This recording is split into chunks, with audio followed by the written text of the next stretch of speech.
Hey everybody, it's Kevin from Twin Talk, and today we're going to be talking all about Secret Invasion.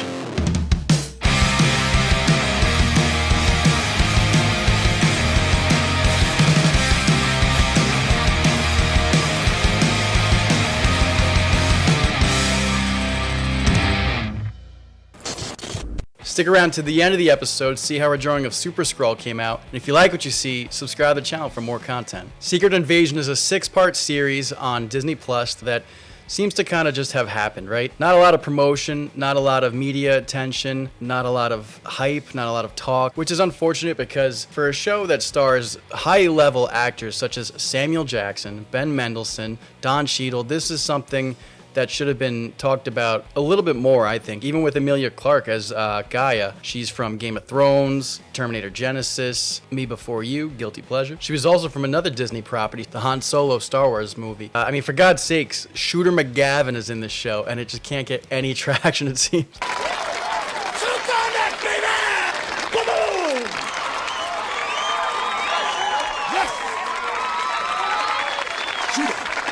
But for all the hate I see it getting and for the lack of attention, I think that it was a pretty okay show. Nothing spectacular by any means, but it wasn't bad also by any means. It's just kind of a very middle of the road show. It leans heavily into that like thriller, espionage, mystery, paranoia, suspicion, which is great for the Skrulls because we first saw them in Captain Marvel. We know that they've been here in the Marvel Cinematic Universe since the 90s, and they've been here for a long time, man, and they're kind of just now finally weaving their way into the public, which I thought was pretty impressive and the most intriguing part of the story. I actually kind of felt for Gravik, the lead villain, his cause, and the fact that the Skrulls have this kind of like rebellious, I'm not even going to say bad because they're really not bad. All they want is to be home in their own skin. That's their mantra, and I can get behind that, but they're going about it in such a evil, terroristy way that it cannot go down like this. But I felt for them. They're refugees, and I thought that was a very interesting angle to take for the Skrulls because in the comic books, they're usually just body-snatching, shape-shifting aliens. The story is very loosely adapted off the comic book, really in name only, Secret Invasion, that came out in 2008 from writer Brian Michael Bendis and artist Lionel Francis Yu. A pretty big event that happened at that time in Marvel. I remember seeing in the comic books this like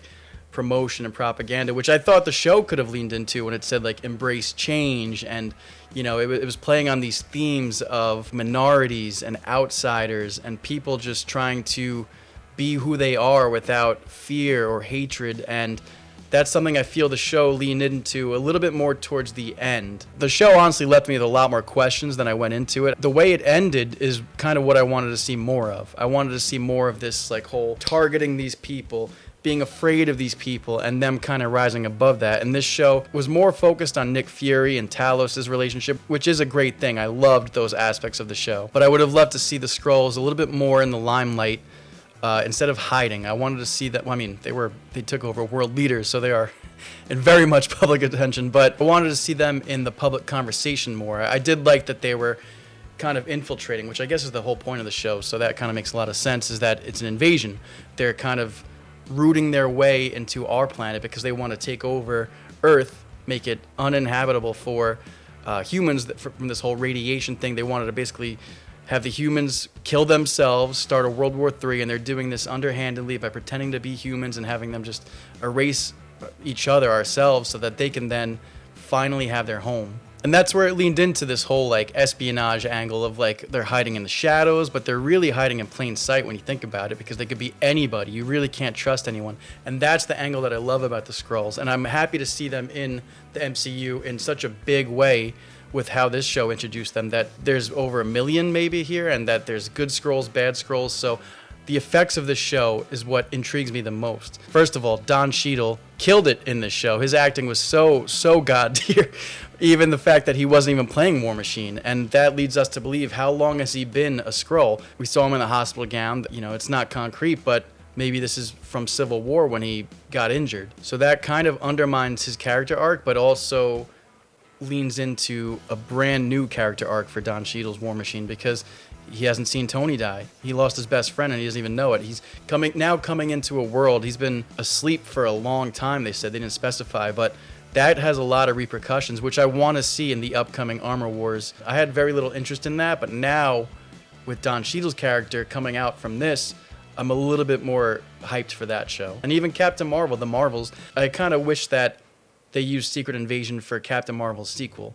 The Marvels looks pretty bleh, but Secret Invasion, I felt, instead of being a TV show, they could have maybe put it a little bit more in the general audience, because a lot of people seem to either not like this show, haven't even watched it, so they might be a little lost going forward. I actually really enjoyed Don Cheadle's performance a little bit more as the villain as opposed to Gravik's character. The actor was fine, Kingsley Ben-Adir. He did an okay job. He was very stoic, very serious, very commanding, which I guess leaned into his character's presence of that people are now, it's like an insurgency. People are now following him and this whole rebellion as opposed to Nick Fury and Talos. They're kind of going this wayward direction. Something's not working. We're not getting the results we want. We've been doing Fury's dirty work. We still don't have a home 30 plus years later. They're obviously tired, angry. It's understandable. But his character, the acting was kind of flatlined for me. He was just a little too boring, I guess, until he finally became a Super Skrull, which I loved seeing.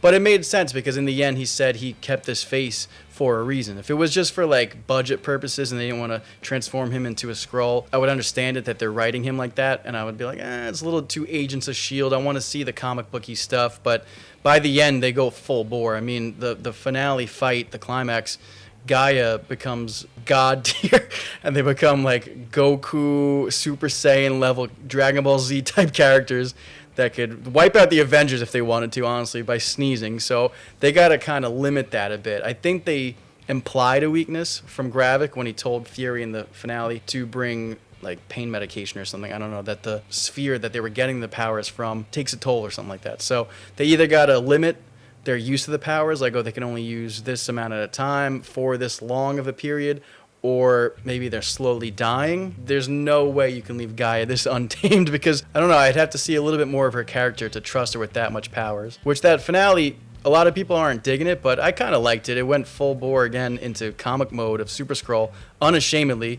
They have the arms changing, which people were making references to Free Guy, which I think is hilarious. But that's what a Super Skrull does. They take on not only the shape of humans, but their powers too. Obviously, the Fantastic Four they couldn't really do, which I liked how they made their own Fantastic Four, kind of. There was 4 superhuman DNA qualities that they were using at the beginning before the whole Harvest Alpha and Omega level type god. It was Groot, Frost Beast or Frost Giant Blood, and Cull Obsidian from Infinity War, and the Extremists, which helped them to be durable and kind of like heal themselves. So that was pretty cool, because it was kind of reminding me of like Groot's armor was kind of like Mr. Fantastic. You know, the Extremists looked a lot like the Human Torch with the fire elements. Cull Obsidian was kind of like the Thing, and the Frost Beast, I guess you can argue, is kind of like the Invisible Woman, I guess. I don't know, but the 4, either way it was 4, so that was 8. but either way it was 4. Qualities that they kind of embody, which I was like, all right, are we doing Super Skrull right now? They better with the Skrulls. I've been waiting for it. So I kind of enjoyed that. Definitely one of the better villains, I think, of the Marvel Disney Plus streaming services. I was a little bored at some times. I feel like with the pacing, I don't know, was off, or just not enough action. For what it lacked in action, I think the storytelling was pretty strong. The British agent was awesome, very funny moments. That was a lot of much needed humor throughout the show. Even the small quips between Talos and Nick Fury were great. Priscilla, or Clara as the Skrull, her Skrull name, she was an amazing character. I cannot wait to see her going forward. That love angle between Nick Fury and the Skrull just furthered his story, what he's been doing since the 90s, what he's been doing since the blip, him kind of coming out of retirement, and even when he's out, he's in. It's hard not to like Samuel L. Jackson. I mean, I think he did a great job, and I'm so glad they didn't kill him off. I was thinking that he'd be donezo by the end of the series, and I'm glad to see them kind of give him another reason to be the boss that he is, and I can't wait to see him maybe lead the Young Avengers. Even the fact that he's in space, like, what is the ultimate goal there with Saber? That's very intriguing, and I hope that they lean into that a little bit more in the Marvels and explain a little bit more. Obviously, it's a slow burn. Marvel's always been to be continued comic book type stories, so I know that we're not going to get answers right away. It even feels like there might be a season 2 of this show. I would be down to watching it, even though it's not great. It's a little lackluster, but it's got a lot of premise, and I think that they can absolutely execute it if they just take their time a little bit more. Because Marvel is definitely kind of fading out a bit. You could see they're a little tired. The energy's not there anymore. The hype is not there. I think that they need to focus on quality over quantity. and maybe slow it down. I think that's even the plan now that Bob Iger has said that they're going to slow down on Star Wars and Marvel content on Disney Plus, which is smart. I'd rather you put out a good final product as opposed to just oversaturating it and kind of making us lose interest. My mind wasn't blown. Overall, it was a decent show. I thought it was pretty solid. Could have been a bit stronger, but I'm going to give this thing a 7 out of 10. No end credit scene, though. I was expecting probably something with the Marvels, because I think that's the next thing, and especially with the tie to the Skrulls and Captain Marvel, that maybe she would have a tie and be like, oh, I found a planet, or hopefully they could bring in the Fantastic Four eventually. I don't know how they're going to do that, but, you know, maybe they bring in a world and Galactus eats the Skrulls' new home. I don't know. But I'm intrigued. I'm still along for the ride, man. What did you guys think about Secret Invasion? Let us know in the comments below. Anyways, that about wraps up today's episode of Twin Talk. If you like this video, give it a thumbs up, comment below to join the discussion, and don't forget to subscribe to the channel for more content. We'll see you next time. Peace!